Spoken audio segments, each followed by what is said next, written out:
Live Gujarati ન્યૂઝમાં આપનું સ્વાગત છે। ગુજરાત પ્રદેશ કોંગ્રેસના મહામંત્રી રાજેશ સોનીની ધરપકડ મામલે પ્રદેશ પ્રમુખ શક્તિસિંહ ગોહિલની પ્રતિક્રિયા। ગઈકાલે રાત્રે 3 વાગે જાણે કોઈ આતંકવાદીને પકડવાના હોય એ રીતે એક સામાજિક કાર્યકર્તા, રાજકીય કાર્યકર્તા રાજેશભાઈ ટી સોનીની ગાંધીનગર સાયબર ક્રાઇમે ધરપકડ કરી। એમનો ગુનો શું છે? એમણે પોતાના ફેસબુક પેજ ઉપર આપણા જાબાજ બહાદુર સૈનિકોની ચિંતા કરી એમણે લખ્યું કે આ સૈનિકોની બહાદુરી છે, એમને શ્રેય નહીં મળે અને જે રીતે પબ્લિસિટી થઈ રહી છે, જે રીતે મતબેંકના પોલિટિક્સ માટે પબ્લિસિટીના ખર્ચાઓ થાય છે, એ યુદ્ધના હવાઈ જહાજ ઉડાવવાના ખર્ચા કરતાં પણ વધારે ખર્ચાઓ પબ્લિસિટી માટે થાય છે। શું આ કોઈ ગુનો છે? દેશનો નાગરિક આપણી બહાદુર સેનાના સૈનિકોને શ્રેય મળવું જોઈએ આવી વાત કરે, આ શું કોઈ ગુનો છે? ગુજરાત પોલીસ ભૂતકાળમાં પણ રાજકીય સરકારના ઇશારે ખોટા કેસો કરી અને એમાં સુપ્રીમ કોર્ટની લપડા ખાઈ ચૂકી છે। સુપ્રીમ કોર્ટે કડક શબ્દોમાં ટીકાઓ કરી છે। એમ છતાં હજી આ રીતના એરેસ્ટ એ કોઈ સંજોગોમાં ચાલે નહીં। હું પોતે પણ કહું છું કે દેશના જાબાજ સૈનિકોને પૂરતું શ્રેય મળવું જોઈએ અને સરકારના નાણાંનો દુરુપયોગ કરીને, દેશની પ્રજાના નાણાંના દુરુપયોગ કરીને પબ્લિસિટીના સ્ટન્ટ પાછળ ભાજપની સરકારે સરકારની તિજોરીનો નાણાંનો દુરુપયોગ ન કરવો જોઈએ।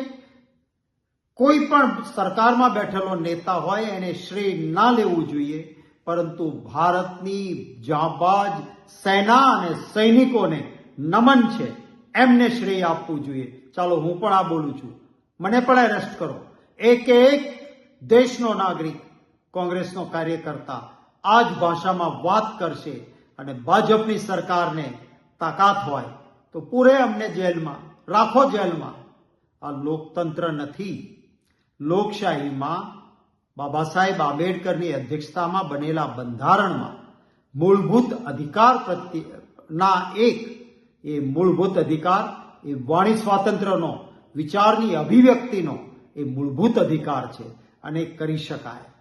માનની સ્વર્ગસ્થ મનમોહનસિંહજી એ વડાપ્રધાન હતા અને મનમોહનસિંહજી જ્યારે વડાપ્રધાન હતા ત્યારે ભાજપના નેતાઓ અને એમના કેટલાક સમર્થકો મનમોહનસિંહજીના વિશે બેફામ રીતે અભદ્ર કહી શકાય એવી ટિપ્પણી કરતા હતા।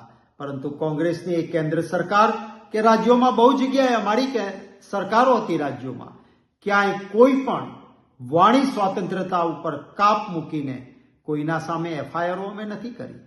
વિનંતી કરીશ ગુજરાત રાજ્યના મુખ્યમંત્રીશ્રીને કે તમારે ત્યાં કદાચ તમારી જાણ બહાર કે જાણમાં જ્યાં ચાલતું હોય ત્યાં કડક સૂચના આપો। આ રાજેશભાઈ સોની એ સામાજિક પ્રતિષ્ઠિત આગેવાન છે। રાષ્ટ્ર વિરુદ્ધ એમની કોઈ ટિપ્પણી કે ટ્વીટ નથી। સૈનિકોના સમર્થનમાં અને પ્રચાર પાછળ થતા ખર્ચાઓની વિરુદ્ધમાં બોલવું એ ગુનો ન હોઈ શકે અને એ ગુનો ગણતા હો તો હું પણ બોલું છું અને એક કોંગ્રેસી કાર્યકર્તા બોલશે।